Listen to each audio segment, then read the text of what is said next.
하나님 말씀 보겠습니다. 에베소서 6장 1절에서 3절 말씀. 에베소서 6장 1절에서 3절.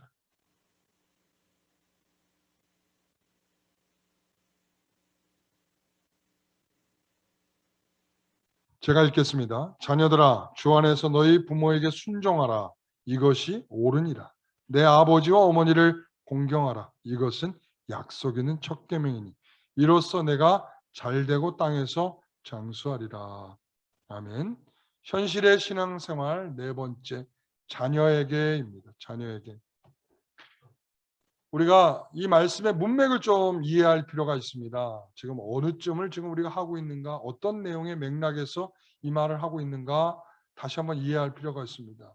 우리가 어떻게 행할지 주의하여 보라라고 하는 말씀을 5장 15절의 말씀으로부터 시작된 말씀입니다. 그래서 그 중에 하나가 뭐였죠? 성령 충만함을 받으라 이거였습니다. 그리고 성령 충만함을 받는 그 내용의 핵심은 뭐냐면 피차 복종하는 것입니다. 피차 복종하는 것. 그래서 그 피차에 대한 이야기를 남편과 아내, 그 다음에 부모와 자녀, 주인과 종, 이렇게 지금 그 피차 간에 복종하라라고 하는 이야기를 진행하고 있습니다. 그래서 첫 번째, 순리적으로 복종해야 될 원칙에 있어서 하나님께서 생각하시는 건 뭐냐면 첫 번째 대상자들에게 요구하고 있다는 거예요. 첫 번째 대상자들은 누구인가 하면 아내에게 복종하라 이렇게 했듯이, 그 다음에 자녀에게 순종하라 했던 것이, 종에게 순종하라 하는 것이 먼저 주어지고 있는 내용으로서 그들에게 첫째 순종과 복종을 요구하고 있다라는 것입니다. 여러분, 여기에서 가정에 대한 이야기가 세 가지 중에 몇 가지죠? 두 가지죠. 66점 6 이렇게 되는 거죠. 그러니까 이 퍼센테이지적으로 이 예를 가정에 많이 둔 이유가 뭐겠습니까? 그것은 이 가정이 우리가 신앙생활을 해나가야 할 가장 중요한 공간이다. 지금 그 말을 하고 있는 것입니다. 가정에서 안 되면 다 안 된다. 이 말이기도 해요. 가정에서 신자가 되지 않으면 밖에 나가서 신자가 되기 어렵다. 지금 그 말이기도 한 것입니다. 그래서 성령 충만이 필요한 것이 어디냐? 가정에서입니다. 성령 충만이 언제 필요하냐? 이렇게 우리가 신앙생활할 때 필요한 것, 신비적인 것이 아니라 하나님의 말씀을 따라 우리가 어떻게 살아갈 수 있습니까를 고민하면서 힘쓰며 살아갈 때 우리에게 성령 충만이 있을 것입니다. 여러분, 그런 관점에서 오늘 현실의 신앙생활 네 번째, 자녀에게 이런 말을 하는 것입니다. 현대사회가 발전하면서 나타나는 현상 중에 하나는 뭐냐면 상대방의 말을 잘 듣지 않는다는 것입니다. 여러분 잘 알다시피 옛날에는 말이죠. 우리가 길을 지나다가 아이들이, 이 고등학생들이 담배를 피우고 있으면 어른들이 한마디 하죠. 얘들아, 어디 어린애들이 그렇게 아무 데서나 이렇게 담배를 피워. 그러면은 애들이 아유 죄송합니다. 그리고 끄고서 간단 말이죠. 요즘에 그랬다가는 어떻게 됩니까? 어른들 말했다가 아이들한테도 맞을 수 있습니다. 요즘 그런 시대입니다. 그러니까 적어도 말이죠. 이 젊은이들이 어른들의 말을 듣지 않는 그런 시대에 살고 있어요. 권위가 없다는 거예요. 어른들의 권위가 없다. 그러니까 권위가 없는 게 지금 여러 가지가 있죠. 교회에서 목사의 권위가 없고, 가정에서는 아버지의 권위가 없고, 학교에서는 선생님의 권위가 없고, 또한 세상에서는 정치적으로 이 위정자들의 권위가 없다. 다시 말하면 뭐냐면 이런 것들이 결국 질서고 하나님께서 우리에게 이것을 통하여서 참된 신자로서 살아가는 그런 그 공간과 영역 속에서의 질서의 머리로서의 측면들을 우리에게 주셨는데 사실은 그게 잘 안 되는 거죠. 여러분, 그래서 우리는 이전보다 더 잘 살고 있는 가정이잖아요. 집도 좋아졌고 그리고 사는 수준도 좋아졌고, 옛날에는 외식을 특별한 날 한 번 했다 그러면 지금은 하고 싶은 날 다 할 수 있잖아요. 그죠? 주중에도 몇 번 할 수도 있고. 저도 보니까 외식을 일주일에 5번 이상을 하더라고요. 주중에. 어? 왜냐면 여기 교회에서 계속 먹고 살고 하니까 뭐 5번이 뭐예요? 어느 때는 7번, 8번, 10번까지도 외식을 할 때가 있어요. 일주일에. 그러니까 아침만 집에서 먹지 점심 저녁은 거의 다 교회에서 해결하기 때문에 제가. 그러니까 여러분 이런 시대에 살고 있단 말이에요. 그런데 이전에도 성도들이 힘들고 어렵고 쓸 돈 많고. 근데 지금도 마찬가지예요. 마찬가지죠. 지금도 어렵고 힘들고 돈 쓸 때 많고. 그러다 보니까 부모들이 항상 이런 말을 하죠. 야, 내가 너를 위해서 얼마나 힘쓰고 있는 줄 아니? 내가 돈을 벌어서 너를 위해서 얼마나, 이 돈을 벌기 위해서 내가 얼마나 힘쓰고 있는지, 내가 너를 위해서 이렇게 벌고 있는 거 아니니? 그러니까 자녀들은요, 맨날 힘들다, 부모가 힘들다 그러죠. 그리고 힘든 이유는 뭐냐? 내가 열심히 너를 위해서 돈 벌고 있어서 힘들다 그러죠. 그러니까 애들이 자동적으로 뭘 배우냐면, 아, 어른은 힘든 거구나. 그리고 저렇게 돈을 많이 벌어야 되는구나. 그냥 어려서부터 이 어려움을 극복하기 위한 목표는 뭐냐면 돈 버는 거예요. 돈 버는 거. 그래서 신앙의 가정에서도 하나님이 기뻐하는 것이 무엇이냐 이것을 하기보다는 하나님이 기뻐하는 것이 뭐지? 우리 가정에서 힘을 합쳐서 그걸 해보자 이게 아니라 다 이거 신앙인임에서도 불구하고 이런 거예요. 부모의 욕망과 자녀의 욕망대로 살아가는 방식을 가르치면서 하나님 내 뜻대로 따라와 주세요 이렇게 되는 거예요. 내 뜻대로 따라와 달라는 거예요. 그러니까 우리는 하나님께 순종하지 않는 부모에게 자녀가 어떻게 순종할 수 있는가를 생각해 보셔야 됩니다. 자, 1절 말씀을 읽어볼까요? 다시 한번. 자녀들아 주 안에서 너희 부모에게 순종하라. 이것이 옳으니라 하였습니다. 여러분 이 말씀 주 안에서 부모에게 순종하라 라고 하는 말은 무조건적인 순종을 지금 말하고 있는 것이 아니잖아요. 그렇죠? 무조건 순종하라 이거 아니잖아요. 그죠? 어디에서 순종하라? 주 안에서 순종하라. 이 말은 부모가 그러면 주 안에서 있는가를 묻는 거예요. 먼저 부모가 주 안에 있냐? 라고 묻는 거예요. 그래야 주 안에서 순종할 거 아닙니까? 부모가 주 안에 있습니까? 주의 말씀 가운데 살고 있습니까? 주를 위하여 살고 있습니까? 목표가 주의 영광을 위하여 살고 있습니까? 그럴 때 자녀들은 그 주님, 주 안에서 순종하는 것을 자연스럽게 당연한 것으로 여긴단 말이죠. 여러분, 모세는 이렇게 설교하고 있어요. 신명기 21장 18절에 보면 사람에게 완악하고 패역한 아들이 있다. 한 사람에게 아주 완악하고 패역한 아들이 있어. 그의 아버지의 말이나 그의 어머니의 말을 순종하지 아니하고 부모가 징계하여도 순종하지 아니하거든.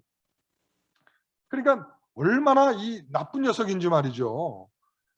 부모가 하는 말을 듣지도 않아요. 순종하지도 않아요. 그런데 이 부모가 징계를 하기까지 했는데도 뭐 한다고요? 순종하지 않는다. 이런 자식은 어떻게 됐을까요? 지금 이 모세가 이 설교를 하면서 이런 사람의 자녀가 있었다. 이렇게 순종하지 않는다. 부모가 징계를 해도 순종하지 않는다. 이랬을 때 어떻게 됐을까? 이 말로가 이 한 사람의 자녀는 어떻게 됐을까요? 잘 먹고 잘 살았다. 1번. 2번. 병들었다. 3번. 죽었다. 뭘까요? 답이 없습니다. 하나님의 심판을 받았다. 이게 답이에요. 4번. 그러니까 이 사람의 자녀는 징계를 해도 하나님 부모에게 순종할 줄 몰랐을 때 사회가 그 책임을 감당해 줬어요.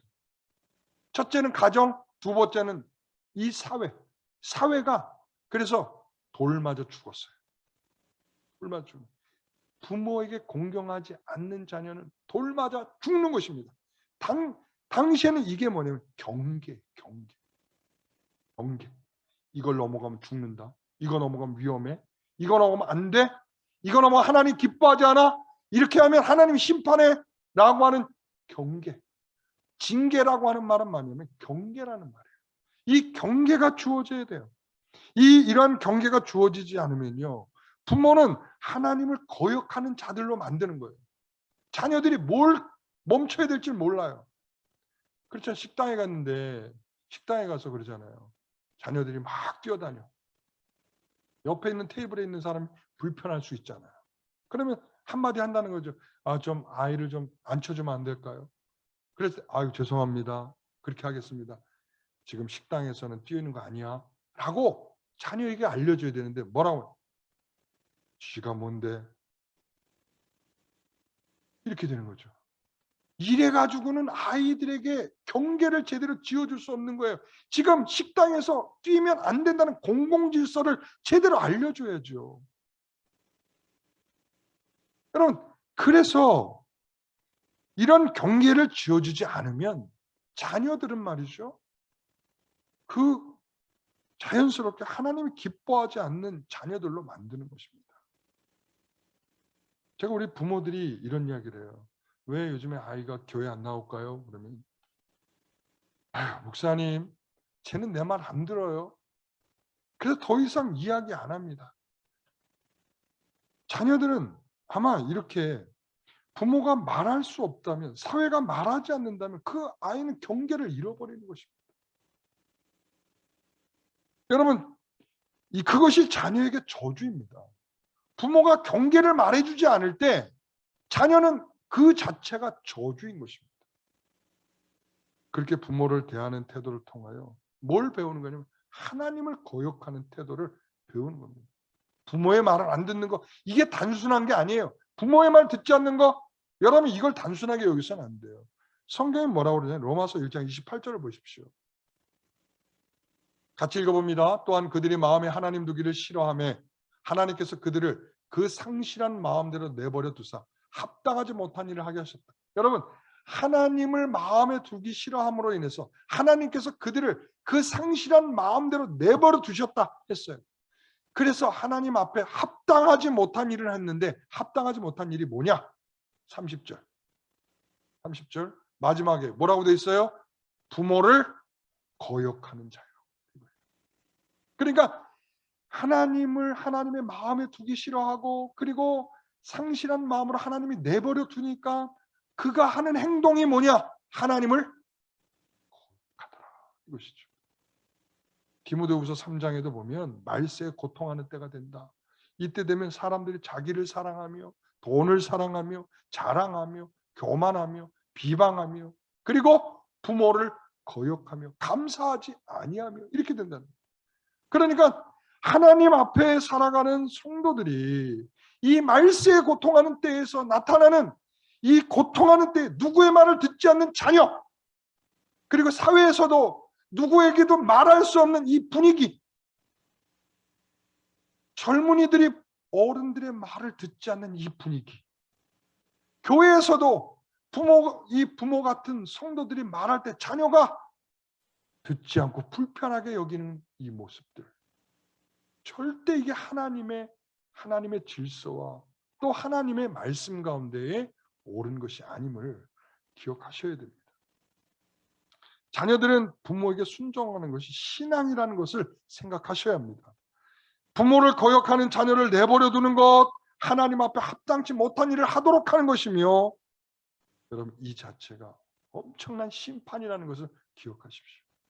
자녀에게 어쩌지 못하는 것, 자녀에게 무슨 말을 못하는 것, 자녀에게 옳은 것을 가르쳐 줄 수 없는 것, 여러분 이 자체가 하나님의 심판 가운데 있는 거예요. 여러분 엘리 제사장 말이죠. 엘리 제사장 알죠? 엘리 제사장에게 두 아들이 있었어요. 홈리와 비느하스. 이 두 아들들은 정말 하나님 앞에 개차반들이에요. 예? 하나님께 드리려고 성도들이 제물을 가져오면 자기가 좋은 고기를 탁 가로채서 자기 목구멍으로 넘기는 거예요. 그러면 그 일을 아버지 엘리가 알았으면 어떻게 해야 됩니까? 어떻게 해야 됩니까? 어떻게 해야 돼요? 못하도록 꾸짖고 말을 안 듣는 내쫓기라도 해야 돼요. 그 정도 상황이면 그런데 어떻게 했다고 그래요? 3장 13절 사무엘상 3장 13절을 보면 그가 자기의 아들들이 저주를 자청하되 자기의 아들들이 저주를 자청하되 금하지 아니하였다 이랬습니다. 저주를 자청하고 있음에도 불구하고 금하지 않아요. 멸망할 자녀가 되는 줄 알면서도 그걸 금하지 않아요. 그렇게 되면 하나님의 심판이 있음에도 불구하고 그 하나님의 심판 가운데 있는 것을 되돌릴 생각을 안 해요. 이 자체가 심판이라고요. 그래서 어떻게 됐습니까? 엘리도 죽고 그리고 아들들도 그날 한날 한시 아들들이 죽었다는 소식을 듣고 그 소식을 듣자마자 비둔해져 있던 엘리가 넘어지면서 죽었어요. 하나님 뭐라고 하면 그 집을 영원토록 심판하시겠다라는 결론이에요. 그것이. 여러분 부모가 주 안에 살지 않으면 자녀에게 말하지 않아요. 그렇지 않습니까? 내가 주 안에 살아야 자녀에게 주 안에 살아라 이럴 거 아니에요. 근데 꼭 그렇지만은 않잖아요. 내가 좀 모자라더라도 얘야 우리가 함께 기도하면서 이렇게 잘해보자 할 수 있는 거예요. 왜 그건 안 하십니까? 우리가 그렇죠. 내가 못 배웠으니까 너는 많이 배워야 돼. 넌 대학 꼭 가야 돼. 우리 이러잖아요. 그러니까 내가 안 배웠으면 너희도 배우지 마 이래야 되는데 왜 그건 안 합니까 그렇게. 나는 지금 힘들게 살았으니까 너는 나중에는 편안하게 살아야 돼. 이렇게 하지. 내가 힘들게 살았으니까 너도 힘들게 살아. 이거 안 하잖아요. 그런데 왜? 우리가 주의 말씀을 내가 순종하지 못한다고 하니까 왜 자녀들에게도 똑같이 순종하지 못하게 내버려 둡니까? 왜 서로 저주를 받고 서로 왜 그와 같은 일을 하십니까? 그러면서 이런 말을 해요. 교회 나가라고 하는 것. 적어도 난 교회를 나가라고 합니다. 교회 나가라. 여러분, 교회 나가라는 것이 신앙을 가르치는 것은 아닙니다. 제가 요즘에 아이들을 만나면서 느끼는 것 중에 하나가 뭐예요? 아이들은요. 싫은 것을 요구받고 오는 거예요. 그러니까 초등학교 때까지는 얌잡고 잠잡고 옵니다. 애들이. 아무 생각 없이 옵니다. 근데 중학교부터 애들은 확 바뀝니다. 자기에게 생각이 생겨요. 그런데 생각이 있는데 하지. 예. 왜냐면 주일날이면 저기 전날 마음껏 게임도 하고 놀다가 늦게 자고서 그리고는 주일날 마음껏 늦게 일어나야 되는데 교회 가라는 거예요. 그러니까 애들이 벌써 아침에 깨우면 뭐부터 해요? 짜증부터 내잖아. 오늘 안 가면 안 돼요. 다음 주 갈게요. 이렇게 되죠. 야 그래도 가야지. 오늘 주일인데. 그래서 억지로 끌고 와요. 근데 아이들은요. 그 순간에 뭐냐면 싫은 걸 하도록 요구를 받았기 때문에 강요를 받고 있는 거예요. 그러니까 아이들이 뭐라고 그러는지 아세요? 저한테. 목사님 교회 와서요. 어떤 말도 마음에 닿는 말이 없어요. 제가 깜짝 놀랐어요. 왜 그러니? 억지로 왔잖아요. 자기가 그래요. 억지로 왔잖아요. 근데 이 말이요. 다 똑같이 하는 공통적인 대답이었어요. 똑같은 대답. 이게 무슨 얘네도 짜고 말하나? 똑같 마음에 안 와닿아요. 표현도 똑같아요. 마음에 안 와닿아요. 그리고 왜 그러니? 억지로 왔잖아요. 여러분, 우리는 아이들이 여기 교회만 왔다는 안심합니다. 여러분 안심하지 마십시오. 교회에 올 때 있죠. 아이들은 이미 마음의 문을 철철 다 걸어 잠그고 옵니다. 혹시 누가 문을 열까 봐 그 앞에 책상도 놓고 의자도 놓고 냉장고도 놓고 절대 내 마음의 문을 열 수 없다고 이미 다 가로막고 옵니다. 그러니까 교회 백나라도 아이들에게 어떤 변화가 일어나기가 어려운 것입니다. 그래서 신앙생활이 가정에서 이루어지지 않으면 교회에서 억지로 끌고 와서 애들이 되지 않는다는 말을 드리고 있는 것입니다. 자녀에게 주 안에 순종하라는 것은 먼저 부모가 하나님의 말씀에 순종하라는 것입니다. 부모와 자녀가 함께 사는 길은 부모가 죽을 힘을 다해 하나님의 말씀에 순종하면서 그리고 자녀를 위하여 기도하는 것입니다. 여러분 그렇게 해보십시오. 자녀가 변하지 않나? 내가 죽을 힘을 다해 말씀을 지켜 행하려고 애를 쓰면서 내가 그 자녀를 위해서 기도해 보십시오. 안 변한다. 여러분 제가 책임집니다. 만약 그렇게 했는데도 안 변한다고 저한테 데려오십시오. 그 다음은 제가 책임지겠습니다. 여러분 우리가 바로 이런 원리들을 주 안에서 우리가 부모에게 순종하라는 의미를 이해하셔야 됩니다. 그래서 보면요, 제가 유대인들을 이렇게 잠깐 연구한 적이 있었어요.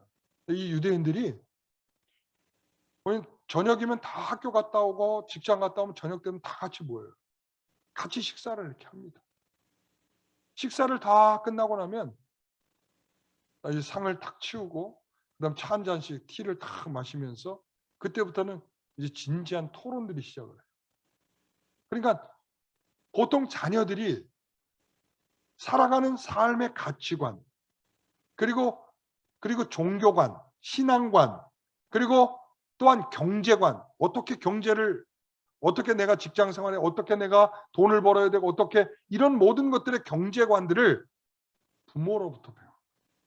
거기서. 근데 그 이야기의 내용들을 보니까 굉장히 하이 퀄리티예요. 굉장히 퀄리티가 높아. 그래서 그 안에서 그들은 많은 것들을 배워요. 많은 것들. 그런데 배우는데 뭘 배우냐면 하나님의 말씀을 통한 기준을 가지고 배우는 거예요. 여러분 알잖아요. 미국의 월가에 가면 유대인들이 많아요. 돈의 큰 손들은 다 유대인들이 잡고 있어요. 여러분 그런데 그들의 원칙들이 있어요. 뭐냐?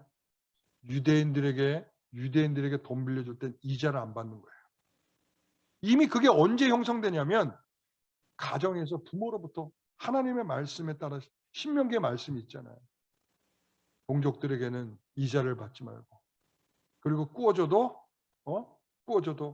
그들에게 채근하여 막 빚을 독촉하지 말라고 그러잖아요. 그러니까 그런 원리를 어려서부터 배우는 거예요. 그리고 난 후에 성인식이 되면 부모들과 친지와 이웃들이 성인식 때 축의금들을 쫙 줘요. 그러면 그 축의금들을 받아가지고 자기가 이제 살아갈 기본적인 자금이 마련이 돼요. 굉장히 액수가 커요. 결혼의 축의금보다 우리 한국에 있는 결혼의 축의금보다 훨씬 많습니다. 왜냐하면 어떤 경우에는 부모가 자녀에게 몇백만 원씩 주기도 하고 막 이렇기 때문에 그 성인식이 유대인들에게 굉장히 중요한 예식이고 이 성인식을 통해서 그들이 이제 갖게 된 그 자본들을 아이에게 줍니다. 그러면 이미 가정에서 배운 그 경제관으로 이미 탄탄하게 애들이 준비되어 있기 때문에 그걸 가지고 헛되게 쓰는 것이 아니라 자기가 좀 더 성장하면 그걸 가지고 종잣돈 삼아서 어떤 사업을 한다든지 어떤 일을 한다든지 그런 일들에 사용되는 거예요. 우리나라는 꿈도 못 꿀 일이죠. 여러분 주 안에서 부모로부터 순종할 내용들을 배우는 것. 부모가 말씀을 해석해 준 그 내용들을 통하여 자녀들이 그 말씀을 통해 배워가는 것. 이것이 가정에서 신앙생활이란 말이죠. 이것을 통해서 가정이 복되게 되는 것입니다. 두 번째 가기 전에 뭐라고 그러냐면 이것이 순종하는 것이 이것이 옳으니라 이랬습니다. 옳다라고 그랬습니다.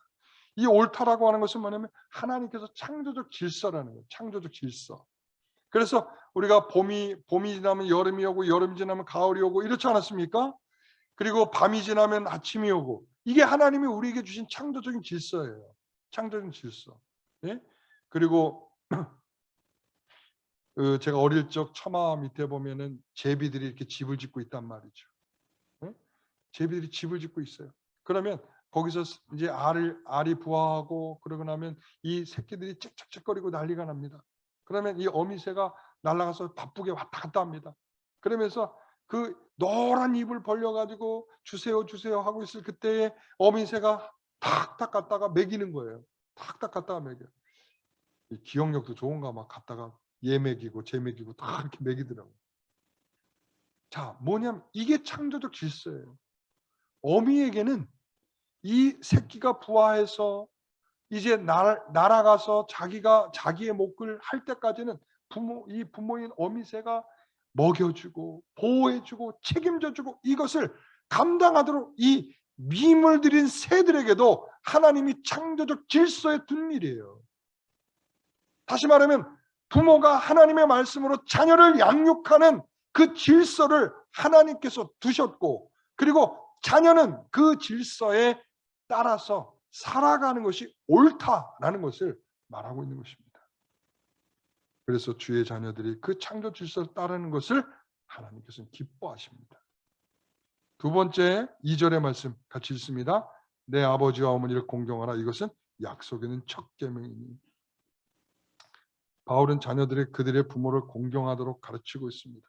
공경한다는 것은 뭡니까? 존중한다, 존경한다, 마땅한 예우를 한다, 이런 뜻입니다. 예수님께서 이런 모습들이 보이지 않아서, 공경하는 모습이 보이지 않아서 예수님께서 유대인들을 꾸짖으셨습니다. 내 부모를 공경하라 하지 않았느냐? 라고 하면서, 그런데 너희들은 부모를 공경하지 않고 그 의무를 감당하지 않았다. 뭘로? 이들이 그런 거예요. 하나님께 고르반 한다. 고르반 뭐예요? 하나님께 드림받았다. 그러니까 자기가 하나님께 재물을 다 드렸습니다 이러고 나면 부모를 책임져야 될 책임이 없어지니까 이들이 얄팍한 수를 쓰는 거예요. 하나님께 드렸습니다 고르반 해놓고 드리지 않고 부모에 대한 책임도 감당하지 않는 거예요. 이런 나쁜 녀석들. 그러니까 예수님께서 너는 부모의 필요를 챙기지 않는, 내 부모를 공경하지 않는 그 행동을, 장로들이 유전을 만들어 놓고 너희들의 전통을 따라서 그렇게 행동하는 이 모습 하나님께서 꾸짖고 계시는 거죠. 여러분, 예수님께서는 부자 청년의 대화에서도 내 부모를 공경하라 했습니다. 내 부모를 공경하는 것 매우 매우 매우 강조되고 있다는 것을 우리는 알 수 있어요. 예수님께서 여러 차례 말씀하셨고 사도 바울도 내 부모를 공경하라는 말을 이처럼 인용해서 사용하고 있습니다. 그러면서 붙여서 뭐라고 하고 있습니까? 이것이 첫째 되는 계명이다. 이렇게 말합니다. 첫째 되는 계명. 여러분, 이 10계명에 보면 1계명부터 4계명까지는 하나님에 대한 계명이죠. 5계명부터 10계명은 사람에 대한 계명이죠. 그 5번째 계명, 첫 번째 계명, 사람에 대한 첫 번째 계명이 뭐죠? 내 부모를 공경하라. 아, 그렇구나. 어떻게 보면 1, 2, 3, 4계명을 포함해서 5번째 계명을 지키는 것은 1, 2, 3, 4를 포함한 첫 번째 계명이라 말할 수 있어요. 그리고 또한 여러분 10계명 중에 복을 말하고 있는 유일한 계명입니다. 이것을 지킨다면 복을 준다. 여러분 안식일을 지켜라 복을 주겠다 이 말씀 없어요. 그런데 내 부모를 공경하라 그러면 복이 있다 말씀하고 있단 말이죠. 그러니까 가장 탁월하고 가장 특별하고 가장 하나님께서 강조적인 부분으로서 내 부모를 공경하라는 것입니다. 그러니까 자, 이 자녀에게 주는 요구의 두 가지는 뭐냐면 주 안에서 순종 또한 내 부모를 공경. 다시 말하면 순종과 공경이 자녀들에게 요구되는 내용입니다. 그래서 바울은 그렇게 말하는 거예요. 하나님께 약속하신 계명의 근거는 자녀들은 당연히 부모에게 돌려야 할 존중과 존경과 예우를 해야 한다는 것입니다. 잠언서에 보면 이런 말 있죠. 너를 낳은 아비를 청중하라. 그리고 늙은 어미를 업신여기지 말라 그랬습니다. 여러분 이제 연세가 드신 분들은 아시겠지만 점점 나이가 들수록 판단력도 흐려지고 그리고 기억력도 흐려지고 그리고 생각도 좁아져. 그러니까 옛날에는 조금 넓게 생각하고 상대방도 생각해 줄 여유가 있었는데 지금은 그런 것들이 점점 약해서 나 하나 생각하기에도 지금 벅찬 그런 모습이죠. 그러다 보니까 자녀들에게 구박을 많이 받아. 엄마는 하면서 아빠는 하면서 자녀들에게. 예? 이거는 마땅한 존경이 아니에요. 이게 공경. 여러분 부모가 되면 나이가 들면 전부 다 모든 기능들이 다 약해지고 약화되게 돼 있어요. 거기에 합당하게 존중감이 표현돼야 되는 것입니다. 그래서 이 존중은 부모의 필요한 요구에 응하는 것입니다. 제가 하나 묻겠습니다. 부모님께 올해 생신 선물로 무엇을 해드렸습니까? 뭘 해드렸습니까? 뭘 해드렸죠? 엄마, 내가 뭐 해드릴까? 그러면 부모님 뭐라 그래요? 야야야, 매년마다 오는 생일 뭐 별거 있니? 그냥 됐어. 그럼 안 하면 돼? 자녀들은 얼른 받죠. 그럼 올해는 그냥 넘어가지 뭐. 이러면서 웃으면서 때우고 말죠. 여러분, 정말 부모가 가진 마음이 그걸까요? 제가 한번 테스트 해보겠습니다. 여러분, 가장 받고 싶은 선물이 뭐죠? 이거 보세요. 아니, 다 내가 1부부터 지금 다 물어봤는데 다른 대답은 하나도 안 나와. 하나도 안 나와. 자, 부모로서 뭘 받고 싶습니까? 그러니까 지금 다 현금이요. 어쩜 이렇게 다 약속이나 한 것처럼 똑같은 마음입니까? 그러니까 여러분, 자, 자녀들 잘 들으세요. 부모님들이 이렇게 봉투 열어놓고 현금을 받기를 기다리고 계시는 분들이란 말이에요. 그런데 됐어야. 뭐 생일이 별거 있니? 뭘 사드릴까? 다 있어. 아무것도 안 사도 돼. 다 있어. 아무것도 다 안 사도 돼. 그거 뭐냐면 그러니까 현금으로 줘. 이거거든요. 근데 그걸 말귀들을 못 알아듣고 말귀대로 다 있어? 그러면 안 사도 되겠네? 이러고 만다. 여러분, 우리가 공경한다는 것은 부모님이 원하는 것을 우리가 해드리는 것이 공경이에요. 부모님이 내가 신앙생활 잘하기를 원한다면 그렇게 해드리는 게 공경이에요.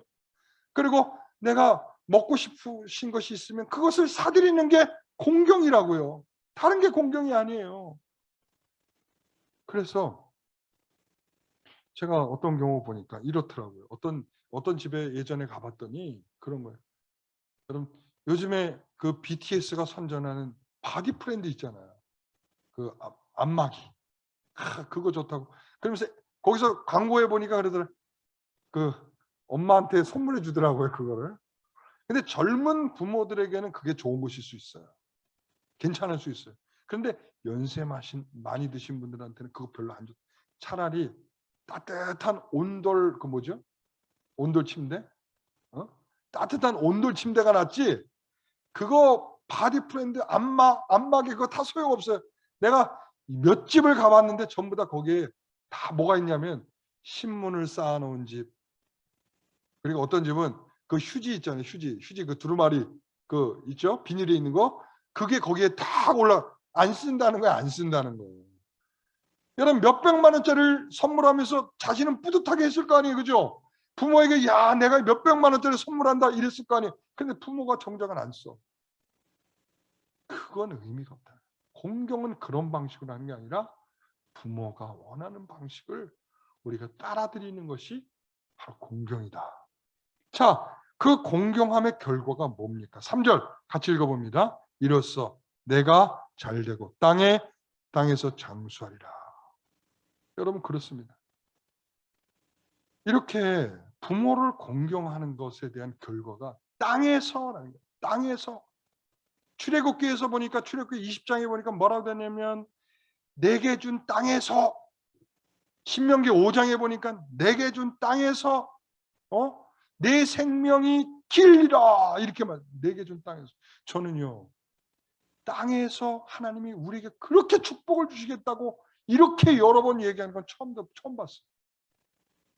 다 그러잖아요. 땅의 것을 보지 말고 위의 것을 봐라. 이러지. 땅의 것을 내가 복되게 하겠다. 이런 본문들이 잘 없어요. 여러분, 우리가 복받는 자녀에게는 부모를 공경하는 것입니다. 부모를 공경하는 것이 진정으로 우리가 자녀들이 복받는 굉장히 중요한 내용이라는 말씀이죠.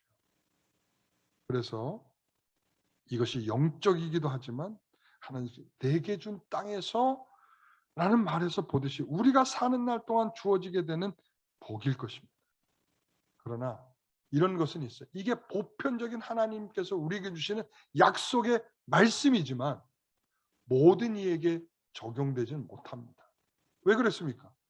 어떤 사람에게는 그것이 복이 될 수 없기 때문에 그것을 주지 않는 경우들이 있죠.